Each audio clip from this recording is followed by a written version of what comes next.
생명의 씨란 무엇일까요?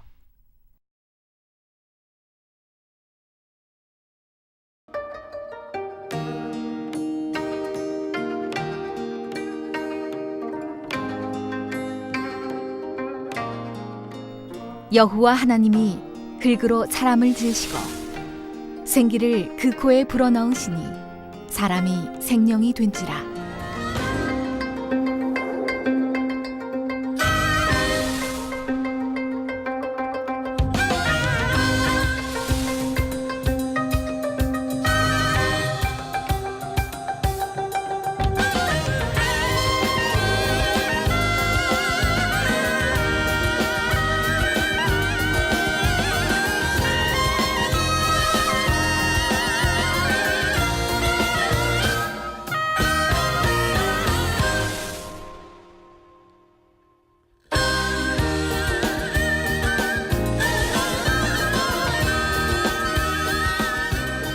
사랑하는 시청자 여러분, 세계적인 부흥사 이재롱 목사님의 설교를 통해 생명의 씨가 싹트고 자라 건강하고 복된 신앙생활을 영위하시기 바랍니다.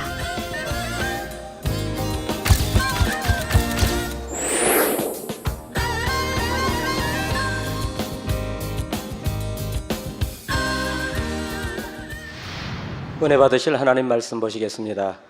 구약성경 창세기 2장 7절 말씀과 신약성경 요한일서 3장 9절 말씀입니다. 봉독합니다. 창세기 2장 7절 봉독합니다. 여호와 하나님이 흙으로 사람을 지으시고 생기를 그 코에 불어넣으시니 사람이 생명이 된지라. 아멘. 요한일서 3장 9절 봉독합니다. 하나님께로서 난 자마다 죄를 짓지 아니하나니 이는 하나님의 씨가 그의 속에 거함이요 저도 범죄치 못하는 것은 하나님께로서 났음이라. 아멘. GCN 시청자 여러분, 만민TV 시청자 여러분, 이 시간은 하나님께서 사람에게 심어주신 생명의 씨에 대해 말씀드리겠습니다. 이 내용은 원래 사람을 창조하신 부분에서 설명이 나가면 됩니다. 그런데 성도님들이 실생활에 적용하시면 참으로 유익한 점이 많게 순서를 당겨서 먼저 말씀드리는 것입니다. 여러분 너무너무 축복받고자 원하시는데 말씀 잘 들으시면 축복받는 것도 어렵지 않은 거 알 수 있을 것이고 치료받는 것도 어렵지 않은 거 알 수 있을 것입니다. 내가 불구의 몸이라 해도 정령의 말씀을 듣고 하나님 원하시는 차원으로 들어가면 치료해 주시는 것입니다. 모든 성도님들이 이 시간 말씀을 통해 항상 건강하고 활력이 넘치며 범사에 복된 삶을 살게 되시기를 주님의 이름으로 축원합니다. 창세기 2장 7절에 보면 여호와 하나님이 흙으로 사람을 지으시고 생기를 그 코에 불어 넣으시니 사람이 생명이 된지라 말씀했습니다. 참 신비하죠. 여러분 생각할 때 보면 하나님 흙으로 사람을 지으시고 생기를 그 코에 불어넣으시니 사람이 생명이 되었다. 이 말씀은 아버지 하나님께서 첫사람 아담을 지으신 장면을 설명한 것입니다. 그 과정을 간단히 말씀드리겠습니다. 하나님께서 흙으로 사람의 각 부분을 빚으시는 대로 흙덩이에서 인체로 바뀌었습니다.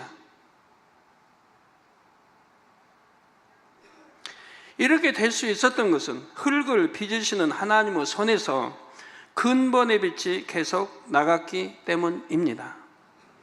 그래서 흙으로 머리를 빚으시면 머리 부분은 흙이 아니요 온전한 사람의 머리가 됐지요. 또 몸통을 빚으시면 빚으시는 대로 온전한 사람의 몸통이 되었습니다. 다른 신체 부위들도 마찬가지죠. 따라서 하나님께서 생기를 불어넣기 전에 아담은 이미 온전한 사람의 형체를 갖췄지요. 단 생명이 없을 뿐이었습니다. 이해하기 쉽게 비유를 들면 영혼이 빠져나가고 몸만 남은 상태였습니다. 여러분 사람이 죽으면 저 영혼이 빠져나가면 몸 시체라고 하죠. 몸은 그대로 있지 않습니까? 빠져나간 순간은 이제 시간이 더 지나면 이제 속이 부패하고 썩어서 이렇게 변질이 되지만, 이러한 아담의 코에 하나님께서 생기를 불어 넣으시자 생명이 되었던 것입니다. 심장이 뛰기 시작하고 피가 돌았으며 몸의 모든 세포들이 살아서 작동했지요. 뇌도 활동을 시작하여 보고 들을 수 있으며 손과 발을 움직일 수도 있었습니다. 그렇다면 하나님께서 아담의 코에 불어 넣으신 생기란 과연 무엇일까요?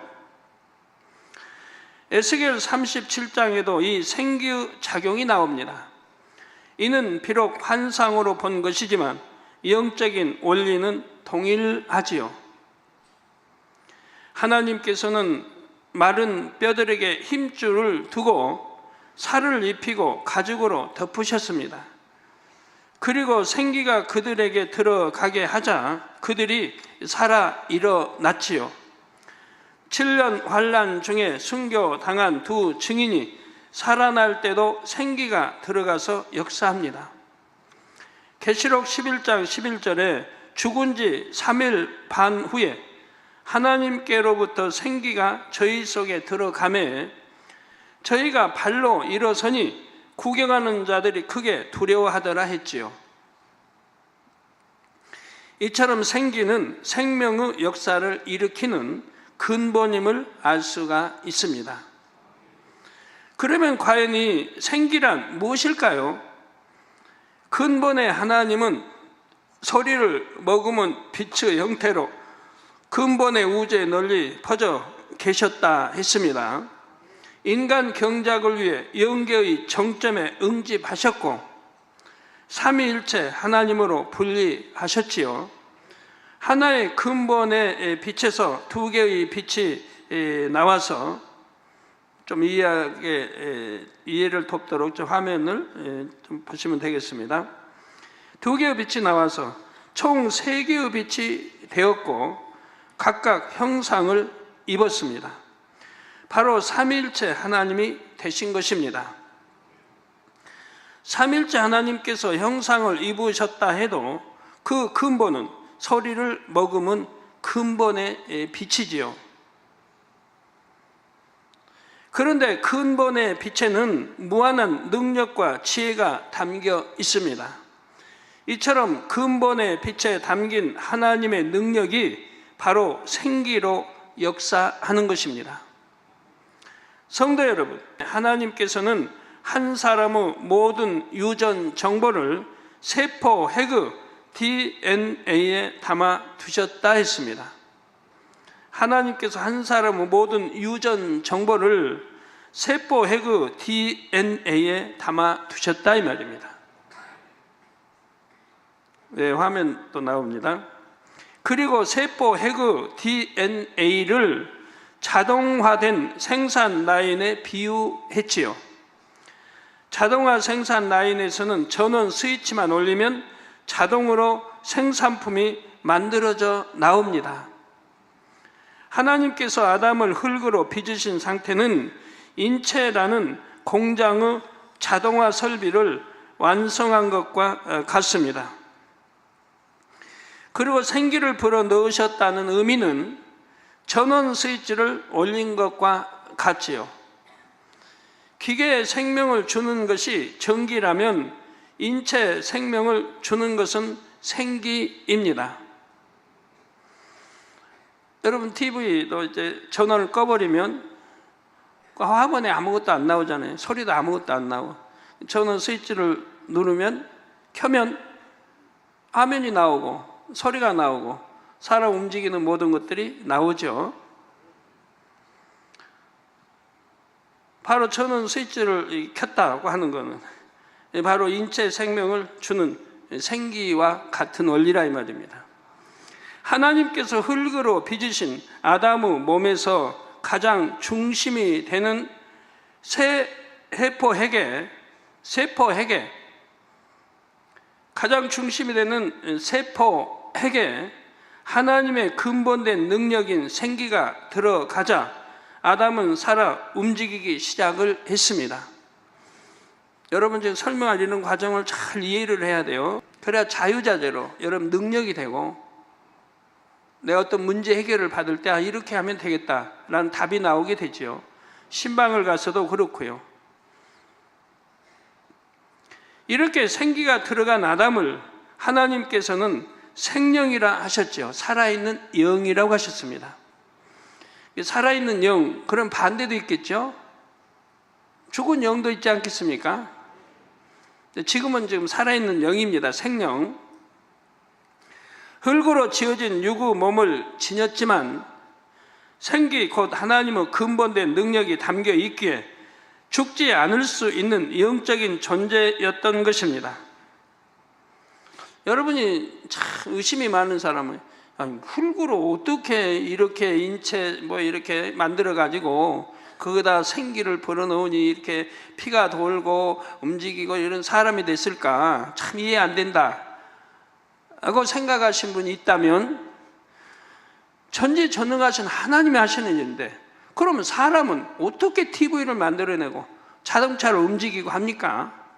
사람도, 피조물인 사람도, 여러분 차고 있는 시계도 다 그 뭐 더군다나 흙보다도 더 단단한 쇠붙이 뭐 구리 다 이런 걸로 이렇게 뭐 굽든 녹이든 뭐 하든 해가지고 하나하나 부속품을 만들어서 조립했지 않습니까?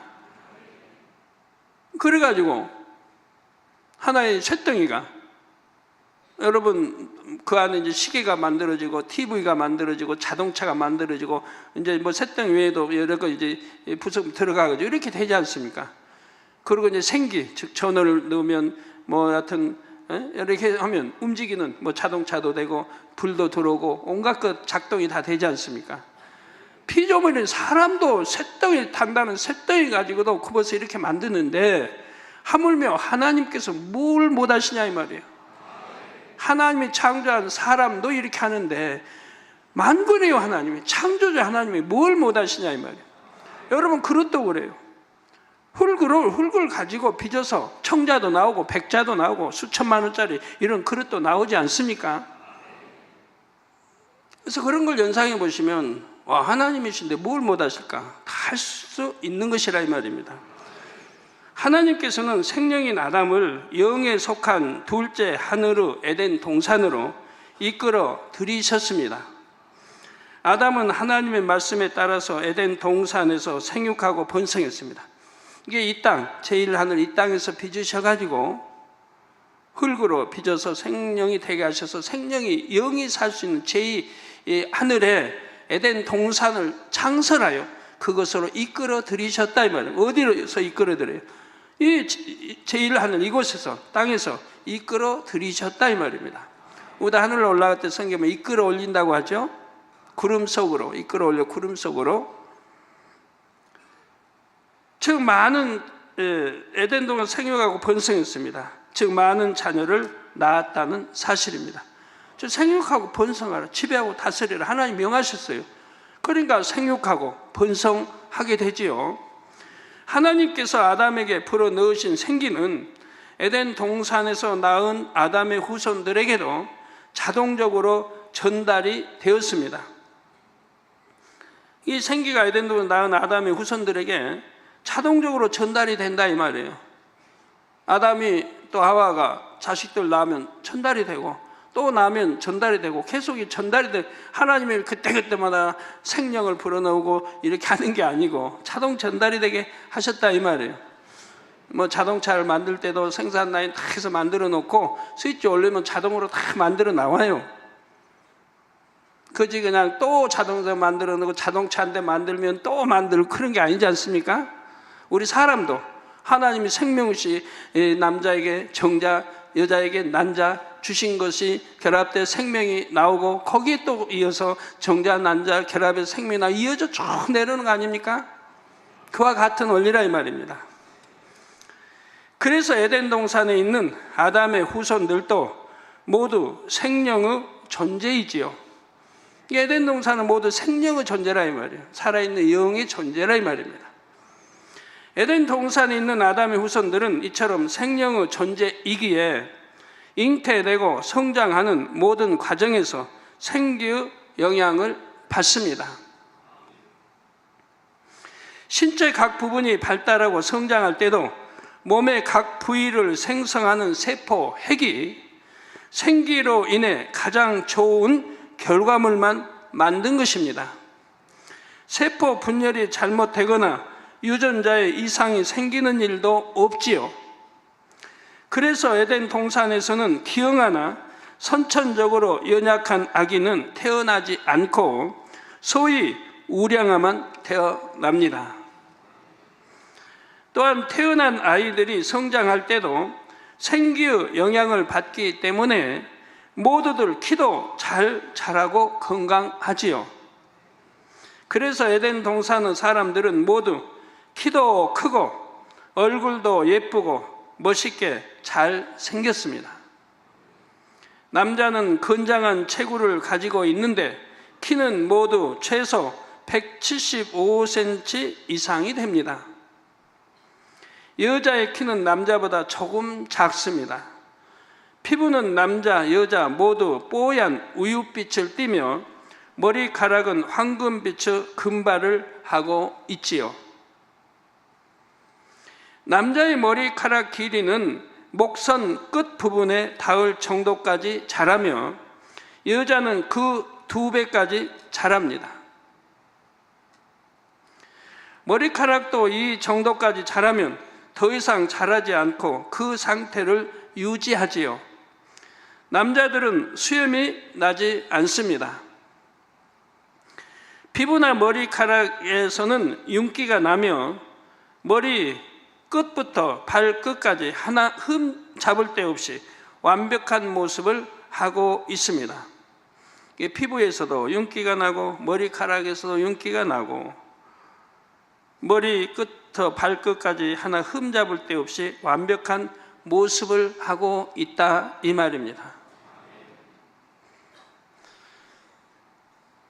이 땅에서는 이제 남자는 수염이 나는데 거기도 수염 나면 참 곤란할 것 같아요. 늘 면도로 깎을 수도 없고 좀 자라가지고 또 있을 필요도 없잖아요. 그러니까 아예 나질 않는 이런 불필요한 건 나질 않는다 이 말이에요. 깨끗한 얼굴이죠. 그래서 언뜻 보면 모두가 비슷하다는 느낌이 들 정도입니다. 물론 개인차는 조금씩 있지만 모든 사람이 최상의 형질을 갖지요. 에덴 동산의 사람들은 태어나서 청년의 때를 조금 더 지날 때까지 성장합니다. 그리고 어느 시점이 되면 성장이 멈추는데 그 후로는 몸이 노화되지도 않으며 그 상태를 그대로 유지하며 살게 됩니다. 이는 생기 곧 하나님의 근본된 능력이 몸을 근본적으로 조절하는 세포 핵을 지배하고 다스리기 때문입니다. 다시 말씀드립니다. 이 생기 곧 하나님의 근본된 능력이 몸을 근본적으로 조절하는 세포 핵을 지배하고 다스리기 때문이라 이 말입니다. 몸을 근본적으로 조절하는 세포 핵을 지배하고 다스린다 이 말이에요. 그런데 아담과 하와가 범죄한 후에는 상황이 달라졌습니다. 하나님께서는 아담과 하와에게서 생기를 대부분 걷어버리시고 첫째 하늘에 속한 이 땅으로 내어 보내십니다. 성경에 보면 쫓겨나죠. 에덴 동산에서 쫓겨납니다. 아담과 하와가 이 땅에 왔을 때는 생기가 아주 조금 흔적 정도밖에 남지 않은 상태였습니다. 생기를 불어넣으신 걸 걷어버리시고 그리고 조금 흔적 정도밖에 남지 않은 상태로 두셨다 이 말입니다. 그것마저 없애버리면 하나님을 찾을 수 없기 때문에 그것은 작은 씨앗과 같은 형태로 몸에서 가장 중심이 되는 세포핵 안에 남게 되었지요. 이것이 바로 생명의 씨입니다. 생명의 씨. 아담과 하와에게 그나마 생명의 씨가 있었기에 에덴 동산의 삶을 잊지 않고 기억하며 하나님을 찾고 믿을 수 있었습니다. 그러나 이제는 육의 흐름을 따라 점차 노아가 되었지요. 이 땅에 내려와서 930년 동안 살다가 육은 죽음을 맞이하게 됩니다. 에덴 동산에 살았더라면 생기로 충만하여 늙지도 않았을 것이고 죽지도 않았을 것이고 영원히 사는 몸이었지요. 그러나 생기의 대부분이 거두어지고 육의 공간에서 육의 흐름을 따라 살게 되니 점차 노화되다가 결국은 죽게 된 것입니다. 그래도 이 땅에서 930세를 살았다는 것은 오늘날과 비교하면 굉장히 오래 산 것이지요. 노아 홍수 전까지는 대체로 인간의 수명이 매우 길었습니다. 그것은 하나님께서 창조 첫째 날에 지구를 두르게 하신 근본의 빛이 노아 홍수 전까지는 계속 남아 있었기 때문입니다. 또한 인간 경작의 초기에는 악이 관영하지 않았고 사람들의 마음도 비교적 선했지요. 따라서 당신은 노아가 된다 해도 그 속도가 지금보다 훨씬 느렸다는 사실입니다. 성도 여러분, 에덴 동산에서는 아담과 하와의 후손들에게 생기가 자연히 전달됐다 했습니다. 그런데 이 땅에서 아담과 하와가 나온 후손들은 부모에게서 생명의 씨를 전달받지를 못합니다.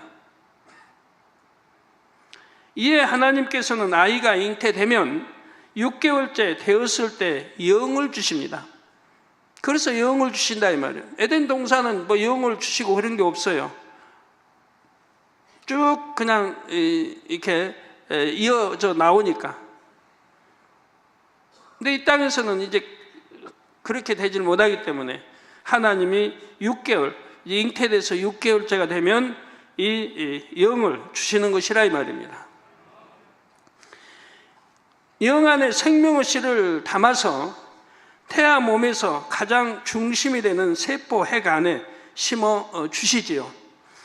영안이 열려보면 이 생명의 씨 안에서 푸른 빛이 나는 것을 알 수가 있습니다.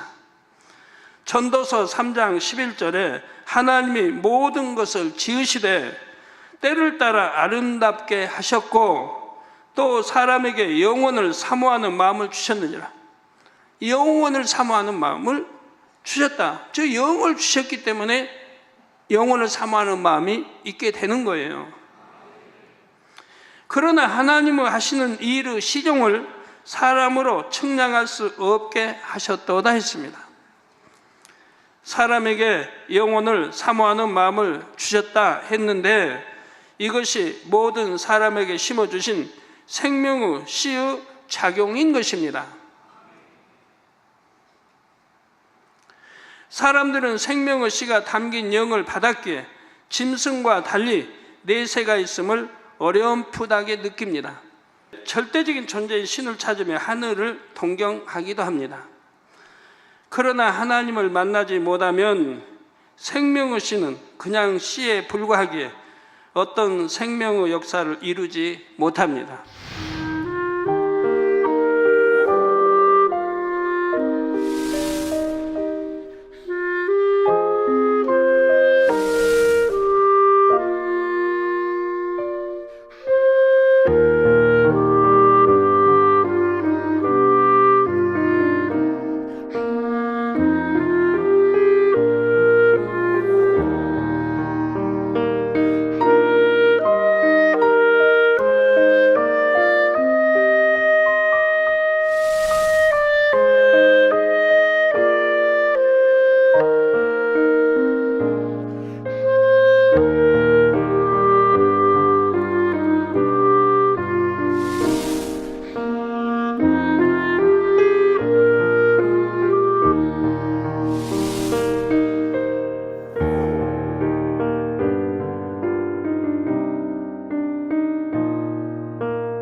육으로도 어떤 곡물이나 과일이나 고추 씨들도 싹을 틔우지 못하면 그냥 죽은 것처럼 씨인 상태로 있습니다. 수년, 수십 년이 되어도 환경이 되지 않으면 그냥 죽은 것처럼 씨로 있지요. 심지어는 수천 년 동안 씨앗으로 있는 경우도 있습니다. 90년대인가 한번 그 뉴스에 뭐에 나왔었죠? 이스라엘에 무슨 씨가 2000년이 지났는데 그 씨가 심어서 싹을 틔웠다는 그런 뉴스가 한 90년대인가 한번 나온 적이 있었죠? 기억들 하세요? 어떤 씨는 2000년이 돼도 이게 죽지 않고 생명씨가 있다가 올라 심었더니 싹을 틔우고 나왔다 이 말이에요. 자, 그러다가 환경이 적절하게 갖춰지면 씨앗은 싹을 틔우고 자랍니다. 그런데 모든 씨가 싹을 틔우는 것은 아니지요. 씨도 종류에 따라서 수명이 다르고 그 기간이 지나면 죽는 것입니다. 또한 아직 씨의 수명이 다하지 않았다 해도 외부적인 요인에 의해 생명력이 사라지는 경우도 있습니다. 이런 씨들은 아무리 좋은 환경을 만들어 주어도 싹이 트지 않는 것을 볼 수가 있지요. 시골에서 농사를 짓는 분들은 아실 것입니다.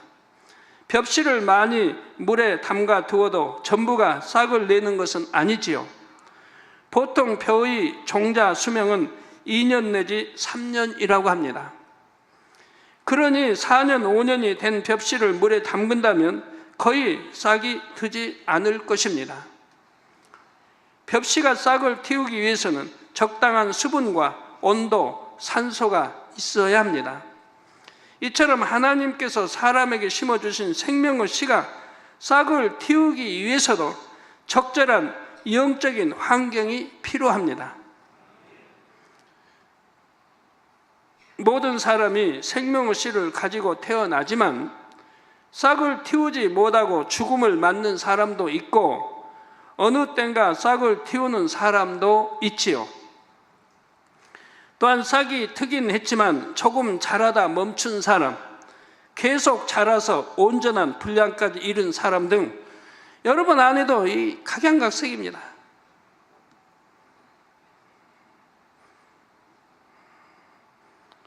싹을 틔우지 못하고 죽음을 맞는 사람들, 여러분 부모님들이나 또 가족 중에 있지 않습니까? 예수를 찾지도 않고 영접치도 않고 성령 받지 않고 돌아가시는 분들이, 그런 분들이 싹을 틔우지를 못했다 이 말이에요.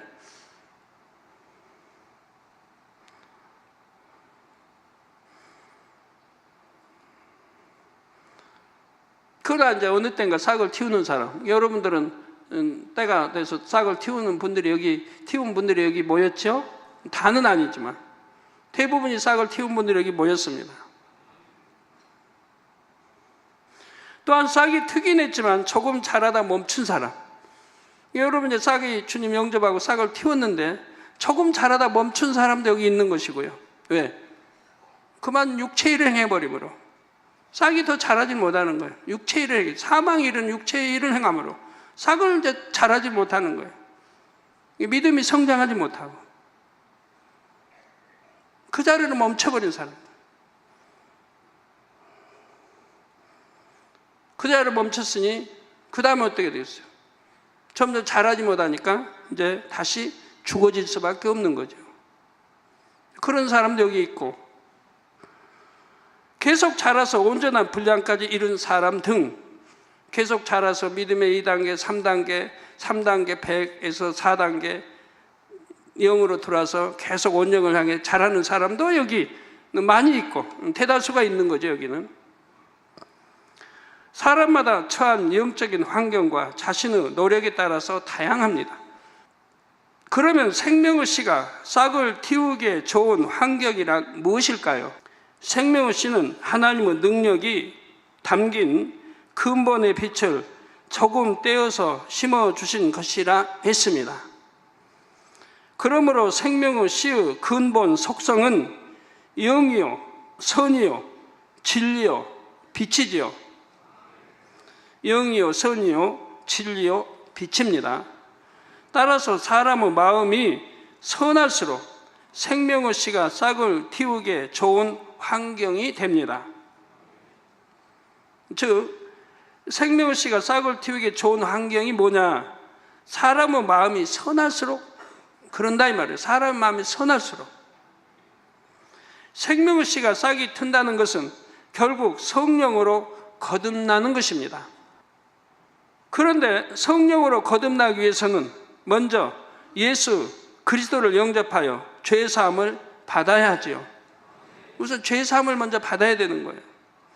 마음이 선할수록 복음을 들으면 더 쉽게 믿고 받아들입니다. 이 마음이 선한 사람들은 여러분 이 믿을 만한 증거들을 보여주고 대주면 믿게 되는 거예요. 아, 정말 그런가? 마음의 문을 열고 들으려고 하는 거예요. 자, 예수님의 십자가 구속의 섭리 자체가 선과 사랑의 결정체이기 때문입니다. 근본 하나님의 본체인 예수님께서 죄인들을 구원하시기 위해 육신을 입고 이 땅에 오셨습니다.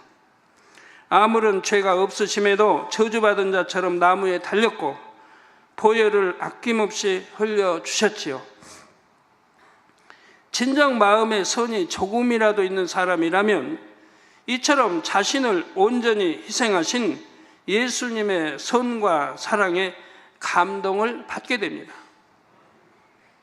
여러분, 선하다 하면 하나님이 누구시고 우리에게 정자와 난자 씨를 주신 생명을 주신 분이고 영을 주신 분이고 독생자 아들까지 십자가에 이렇게 화목제물로 드리게 해서 우리 죄를 대속해 구원해 주신 분이다 설명하는데 에이 뭐 그런 게 어딨냐고 한다든가 하겠어요? 그리고 이 권능 비대 하나님이 역사하신 이런 것도 들려주고 또 창조주 하나님을 믿을 수 있는 뭐 눈이 두 개고 이렇게 전도하면서 해주는데 마음이 선하면 마음의 문을 열고 아멘으로 받게 되는 것입니다. 그 선한 사람은 구원받게 되는 거예요. 예수를 모를 때는 그래서 양심 심판에 의해 구원을 받는 것이고 선한 사람들은. 그래서 예수님의 선과 사랑에 감동을 받게 되고요. 그리하여 회개하고 예수님을 자신의 구세주로 영접하게 되죠. 그래서 나는 죄인입니다. 이 죄인을 살리시기 위해 죄를 대속해 주시게 우리 주님이 이렇게 십자가 처형을 받으셨군요 하고 통에 잡아가게 되는 거예요. 나는 죄인이라고 고백하게 되고 그리고 우리 구세주로 영접을 하게 되죠. 그럴 때 하나님의 성령을 선물로 우리 안에 주신다 이 말입니다. 이러한 사람에게 아버지 하나님께서는 성령을 선물로 보내주십니다. 사도행전 2장 38절에 베드로가 가로되 너희가 회개하여 각각 예수 그리스도의 이름으로 세례를 받고 죄 사함을 얻으라.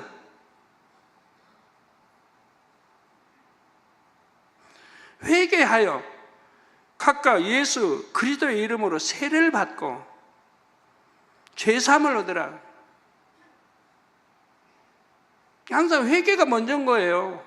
회개하고 예수가 우리 구세주를 알았기 때문에 회개를 하는 거예요. 난 죄인입니다 하고.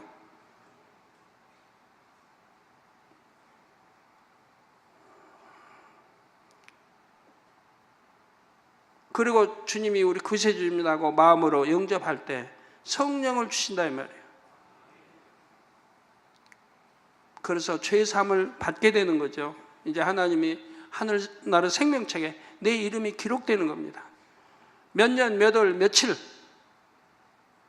어디에서 예수를 영접한 하나님의 아들이다, 딸이다라고 생명책에 기록이 되는 거예요. 성령을 선물로 주시고 기록을 하는 거예요. 그래서 그때부터는 하나님의 아버지가 되는 거고 하나님의 아들이요 딸이 되는 거라 이 말입니다. 그러면 그때부터 하나님의 아들답게 딸답게 또 살아가야 되는 것이라 이 말이에요. 정말 회개하고 주님을 영접했다고 하면 구세주로 영접했다면 이제는 하나님의 아들답게 딸답게 살아가야 하는 것이라 이 말이에요. 내 멋대로 하나님이 싫어하시는 원수마귀 주관하에 있는 세상을 짝하고 사랑하며 살아가는 게 아니라 이 말이에요.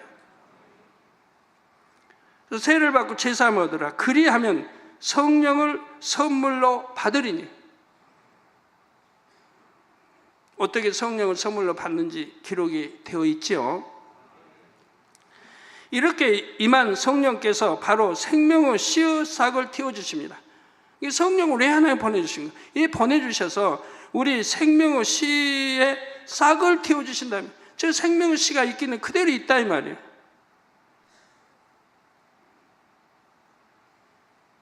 이 생명의 씨를 성령이 오셔서 틔워주신다 이 말이에요. 그동안은 딱딱한 껍질에 쌓여서 마치 죽은 것처럼 가만히 있었던 생명의 씨가 이제 생명 활동을 시작하게 됩니다. 이에 대해 요한복음 3장 6절 후반절에서는 성령으로 난 것은 영인이라고 말씀하셨죠.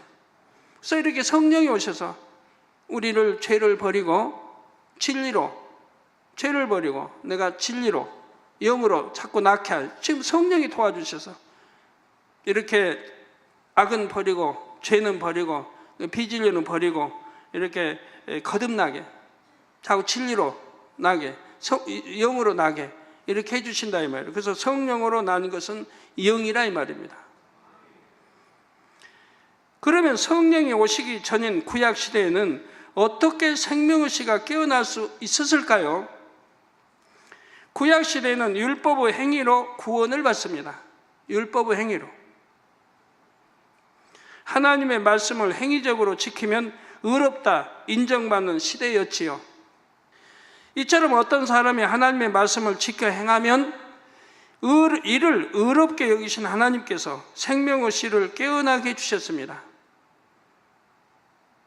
그래서 에녹, 엘리야, 모세, 아브라함 등은 구약 시대의 사람이지만 온 영에까지 이룰 수가 있었지요. 온 영으로까지 이룰 수가 있었다 이 말이에요. 성령 시대가 아니었어도. 그래서 여러분 성경에 보면 에녹이든 엘리야든 모세는 이제 이렇게 출애굽할 때 이후로 또 아브라함 등 어떤 악이 없지 않습니까? 어떤 악의 모습이 조금도 없죠. 항상 선 자체, 사랑 자체였죠. 신약 시대에는 예수님의 보혈로 죄사함을 받고 의인이 될 수 있었기에 성령께서 마음속에 들어오실 수가 있었습니다. 바로 우리 예수님 피 흘려주셨기 때문에 이 보혈로 우리가 죄사함을 받고 의인이 될 수 있었기에 성령께서 내 마음속에 들어오실 수가 있었다 이 말입니다. 육체의 사람은, 창세기 1장에 육체의 사람은 영원히 하나님이 함께하지 않는다고 말씀했어요. 육체의 사람. 근데 이제 육체의 사람이 아니고 예수를 구세를 영접해서 죄사함 받아 하나님의 아들, 딸이 되었기 때문에 성령을 주셔서 내 생명의 씨를 터뜨려 지금 생명이 살아나게 하신 것이라 이 말입니다.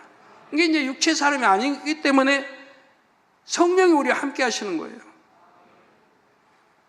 이렇게 함께 하시도록 예수가 십자가에 못 박혀 우리 하나님과 우리 사이 죄를 대속하기 위한 화목제물이 되어 주신 것이고요. 마음속에 들어오신 성령께서 생명의 씨를 깨워 주셨지요.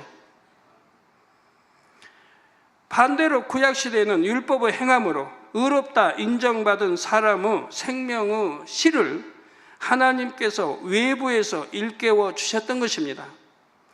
복음을 듣지 못해서 양심 심판을 통해 구원받은 사람들도 있지요. 이런 사람들은 그 양심이 매우 선합니다. 선한 양심이 영의 마음은 아니지만 이들의 선한 양심이 하나님께서 주신 영이 활동할 수 있는 좋은 바탕이 되지요. 신약이든 구약이든 어느 시대를 물어나고 결국 생명의 씨가 담긴 영이 활동하기 위해서는 마음 바탕에 선과 진리가 많아야 하는 것입니다.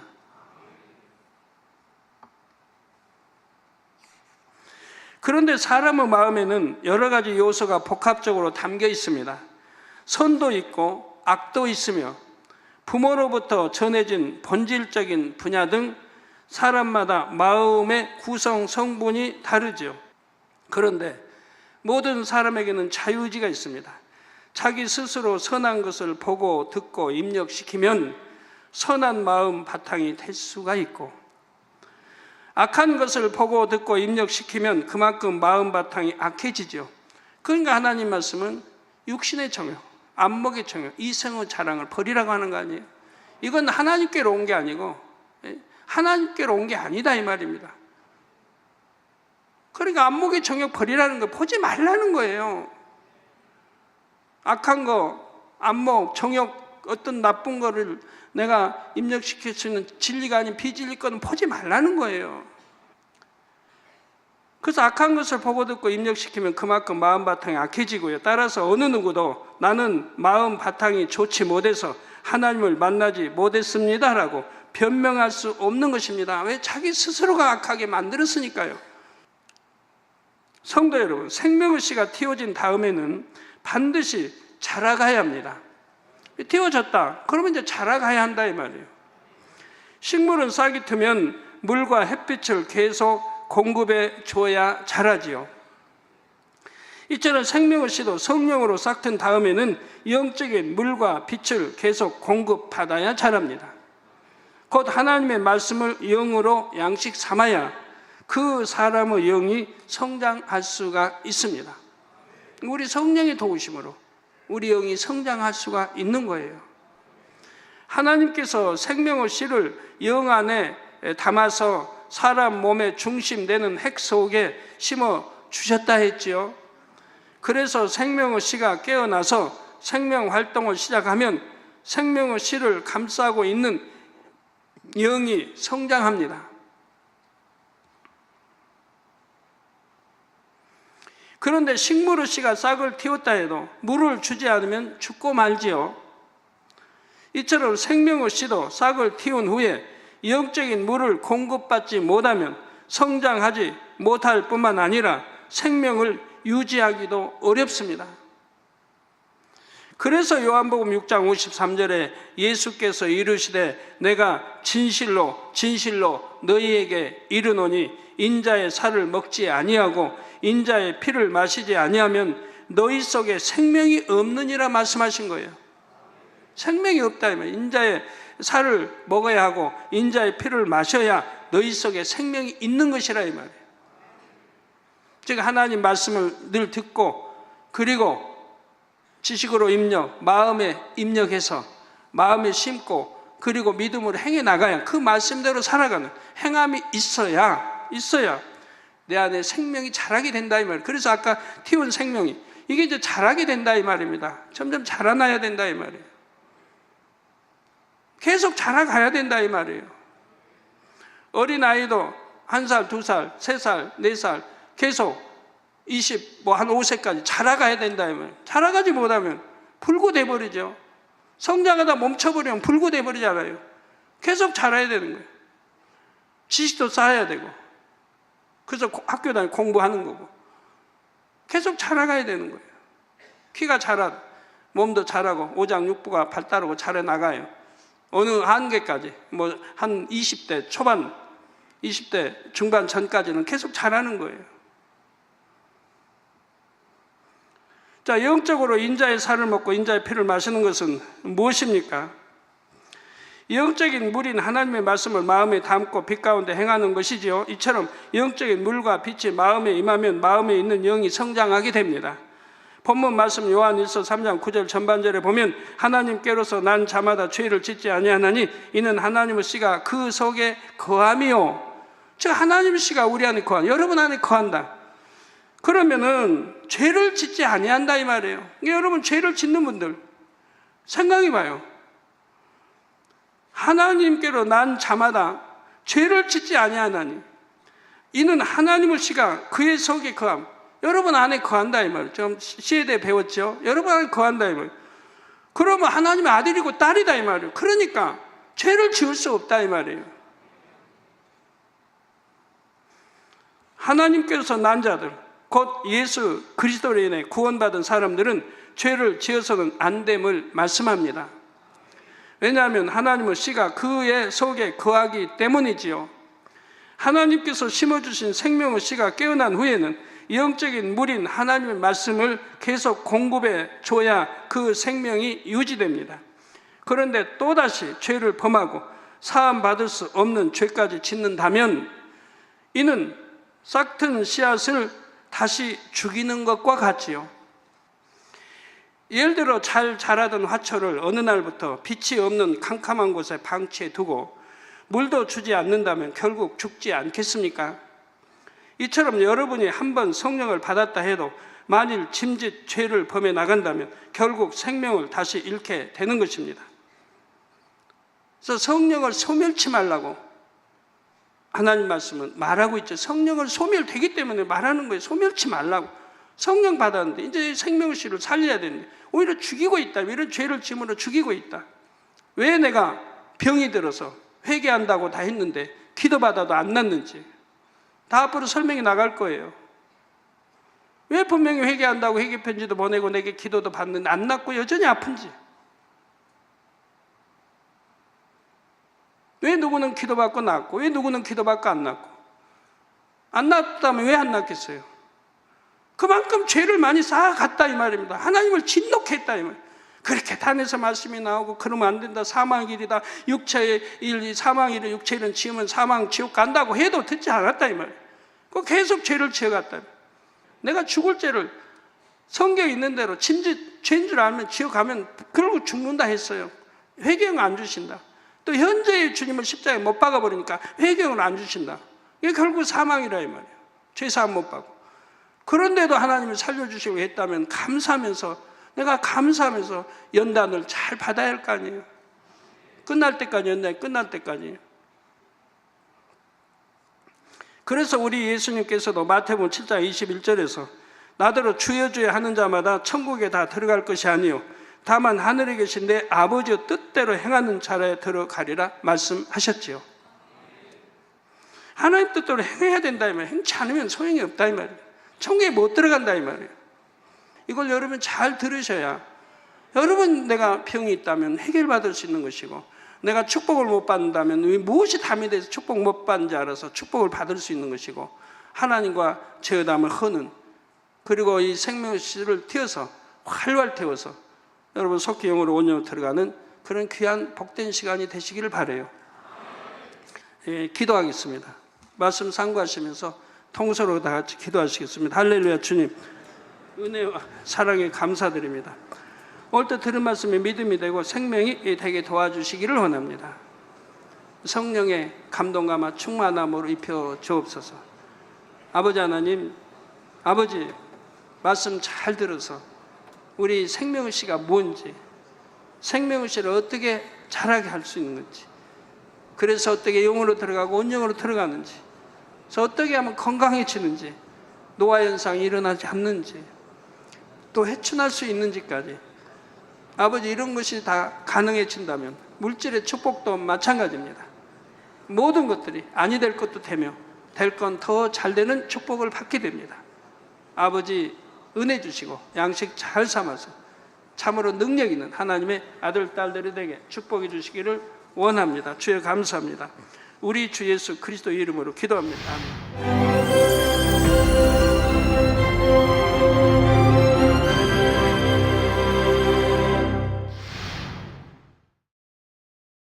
할렐루야. 전능하신 사랑의 아버지 하나님, 이 시간 기도받는 모든 성도님들 위해 안수하여 주옵소서.